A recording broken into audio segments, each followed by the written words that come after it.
Welcome back. Tonight, Dorri Olds was a lonely, vulnerable 13-year-old when she was gang raped by a group of teenage boys. 38 years later, one of the boys who raped her popped up on her Facebook page under the People You May Know section. Whew! Wow. Well, what happened next? Dorri bravely wrote about her experience in an incredibly moving piece for the New York Times. We saw the article and we wanted to talk to her. She reminded me a little bit of Heidi Damon, if you remember her, the young lady that addressed, so to speak, her attacker in court, the guy that had tried to rape and kill her. This, too, is an incredible story of facing your past, a story of strength and survival, and she is joining us now. Dorri, thanks so much for being here. First, tell us about the story. It begins when you were a shy 13-year-old. You're desperate to be liked. You accept an invitation to meet up with older boys in a graveyard. Does that sort of set the scene? Yeah, that's about it. I wanted to fit in with this. It seemed like a hipper crowd. I was kind of nerdy. I was very studious. I got A's. With these older kids, you were a 13-year-old. Yeah, well, the girls were in my grade, and some of the boys were older. And it was a crowd of kids that just hung out. And one day, I said hi, and they went out at night, and it just sounded fun. They invited me along. They said, "You want to?" One girl said, "We're going to the cemetery tonight." I said, "Isn't that spooky?" And she laughed, and she was so confident and so pretty, and I just wanted to fit in like everybody else. Most adults you talk to, they say, "I never fit in." Everybody felt like that, I think. And what went wrong? What happened there? Well, everything went wrong.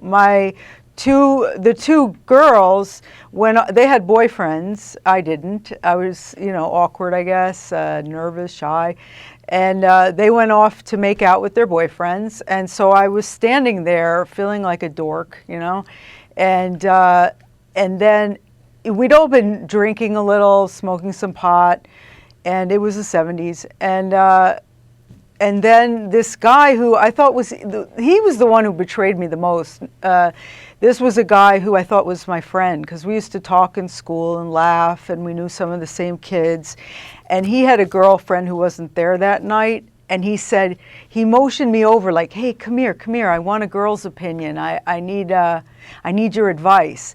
So I felt great. Oh, somebody noticed me. So I went over, and he grabbed me, he clamped his hand over my mouth, he threw me down, he pinned me with his knee into my hip bone, and for a minute I thought, this is a joke, this is just boys like goofing around.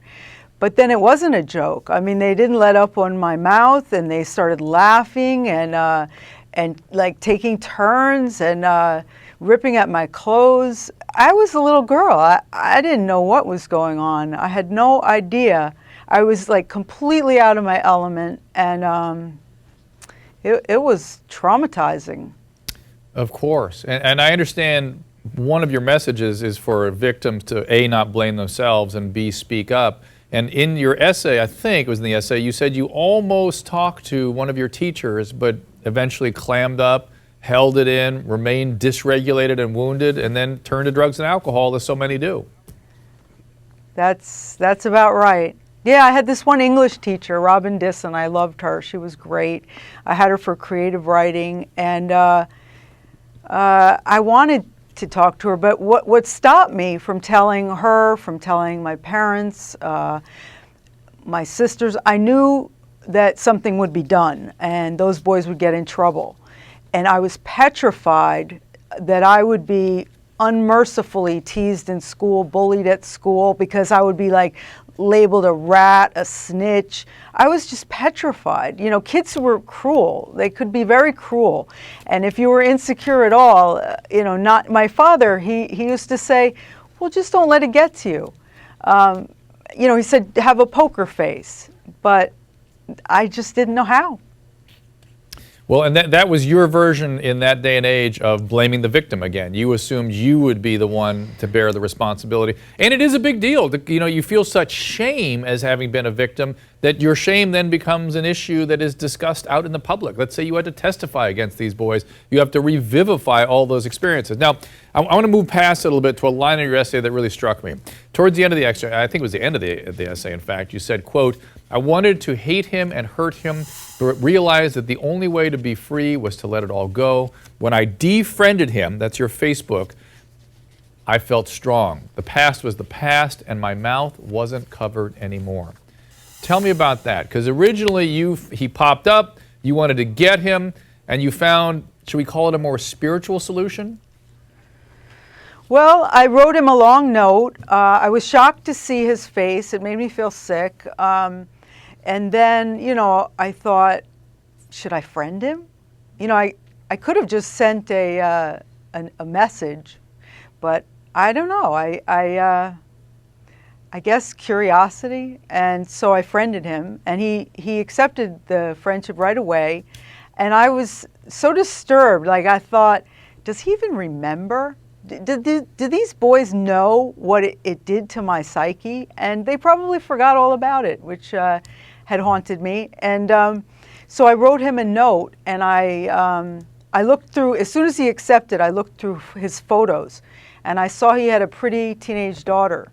And I wrote, you know, "You better keep your daughter safe from guys like you." And that made me feel better, because I was putting, like, I was a person. I felt like they had not seen me as a person. They were having fun with me and mean, and I don't think they put it, like one of the boys said, "Man, she has an ugly face, but she sure has a nice body." And I think, like, I didn't have an ugly face, but, you know, I was a young girl, so I thought, oh, I must have an ugly face, you know, but and I think maybe they were trying to dehumanize me, you know, by saying that. Yes, but it was very course. confusing, because I was adolescent, so I thought, oh, I have a nice body. It was such a Dorri, mind. Yeah, Yes. don't use a bad word, because that's what kind of mind thing it was. But I want to tell you, you're gonna stay with us, and I want to point out to people that the picture that has been playing alongside of you as a little girl, that's you the year you were raped. I mean, that's how much of a little girl you were. And Dorri's story, in fact, touched so many people. Let me come back. We're going to talk to some of the women, hear from some of the women who say Dorri's story changed their lives. Tonight, a woman confronts the man who raped her as a teen 37 years ago. He forced his way back into her life after she was matched with him under the People You May Know section on Facebook. Dorri Olds is here with us. She bravely told her story to the New York Times and received hundreds of comments. Dorri, I'm going to read to you a couple of these comments from people who were touched by your piece. But first, I just want to clarify something and understand something. It seems like you have become the beautiful, confident woman you always longed to be. How are you now? I'm very happy. I've been happy for years now, and there's a lot of love in my life. I've had a lot of success with work. I'm happy. Good. Okay. We just make sure you're doing well after that incredible story. And are you in recovery now? You can answer that or not answer that, but Yes.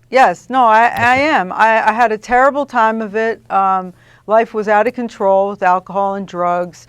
Terrible choices. The alcohol to try to forget, and the drugs, and then, of course, the alcohol and the drugs become the problem. Right, and exactly. you know, you can survive anything, but like, you can also thrive if you get help. You can really That's right. overcome almost anything. So. That's right. Dorri, I'm so glad you're saying that, because that is the idea. It's not just about not using, it's about flourishing. It's about flourishing, and that piece at the end, that comment you make about letting this all go, I thought was so powerful. Let's hear from some people. Brianna writes, Dorri, I wish I could fully express my gratitude to you for writing this piece. I too was a rape victim at a young age. I've struggled with finding the words to speak with my own daughters about my feelings while trying at the same time to give them what they need to feel safe and secure in their world. Thank you for offering your voice. It is that next generation we have to protect and heal ourselves so we don't pour that trauma down on them. Yes? Yes. I mean, part of why I wanted to talk about this was to let little girls know that if they're depressed, if they're lonely, that there is kindness in the world, and to be careful. And hopefully just talk to older people, teachers, siblings. Yes, whoever it's is that safe. ability to trust. It's ability to trust again, that you re-enter that frame with other people where you can heal. Ann writes, Dorri, it pains me to hear that you didn't seek help from your parents, so you could have been helped many years earlier. I'm a parent of 2 young girls. Yes. Please tell me what it would have taken for you to go to your parents to ask for help at the time. Well, I was a child and I had worn a shirt my mother forbid me to wear, and so I was ashamed. I thought, oh, it was the shirt. You know, I was a child. I didn't know any better. And I was afraid of getting yelled at, and I was mostly afraid of the boys, you know, getting in serious trouble with the police and then me being tortured, bullied in school, tortured. I was petrified. So I think that, but it was very obvious something was wrong. I became very rebellious, very angry, rage-filled. And my parents knew, you know, I was rebelling. But I guess I would like to say to parents, if your child has a pretty extreme personality change, there's probably a reason. It's not just bad behavior. There's a reason. You're absolutely right. Get help. That's the important thing. And also tell your kids, no matter what has happened, if somebody's done something to them, not their fault. Dorri, thanks so much for your bravery, and thank you for joining me. Thank you all for watching out there and joining us throughout this very interesting program. Very inspiring, Dorri. Thank you for that editorial, and thank you again. We'll see you next time.